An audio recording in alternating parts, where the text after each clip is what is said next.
এটা হাত মাসাজের জন্য ব্যবহার করা হয়। অ্যাকুপ্রেশারের যেটা পায়ের ডিভাইসটা, এটা এইভাবে করে আপনি ইউজ করতে পারেন।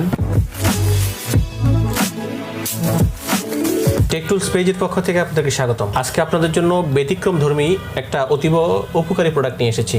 যারা এই প্রোডাক্টটির হোলসেল কিংবা রিটেল নিতে চান, এই বিষয়ে ভিডিওর শেষে আপনাদেরকে বলে দেবো আমি। এটা একটা চমৎকার প্রোডাক্ট। আকুপ্রেশার একটা চিকিৎসা মাধ্যম, যেটা আপনি প্রেশার দিয়ে অর্থাৎ আপনার শরীরের বিভিন্ন জয়েন্টে আপনি যদি এভাবে ইউজ করেন, রক্ত চলাচল, প্রেশার বা ব্যথা সহ বিভিন্ন প্রকার রোগের চিকিৎসা হয়। আপনারা এই ডিভাইসগুলোর যদি সঠিক ব্যবহার জানতে চান বা এটা দিয়ে কি উপকার হয়, আপনারা যদি ইউটিউব, গুগল অ্যানালাইসিস করেন, বাংলা এবং ইংরেজিতে বেশ কিছু এটার ব্যবহারের ভিডিও আছে। এটাতে প্রচুর কয়েকশো প্রকারের রোগের এটা চিকিৎসা হয়। এটা ইউজিং এর ক্ষেত্রে এটা আপনারা এভাবে ইউজ করতে পারেন, অথবা সিঙ্গেল হাতে দৈনিক 2 থেকে 5 মিনিট ইউজ করতে পারেন। এটার মাল্টি উপকারিতা এটার।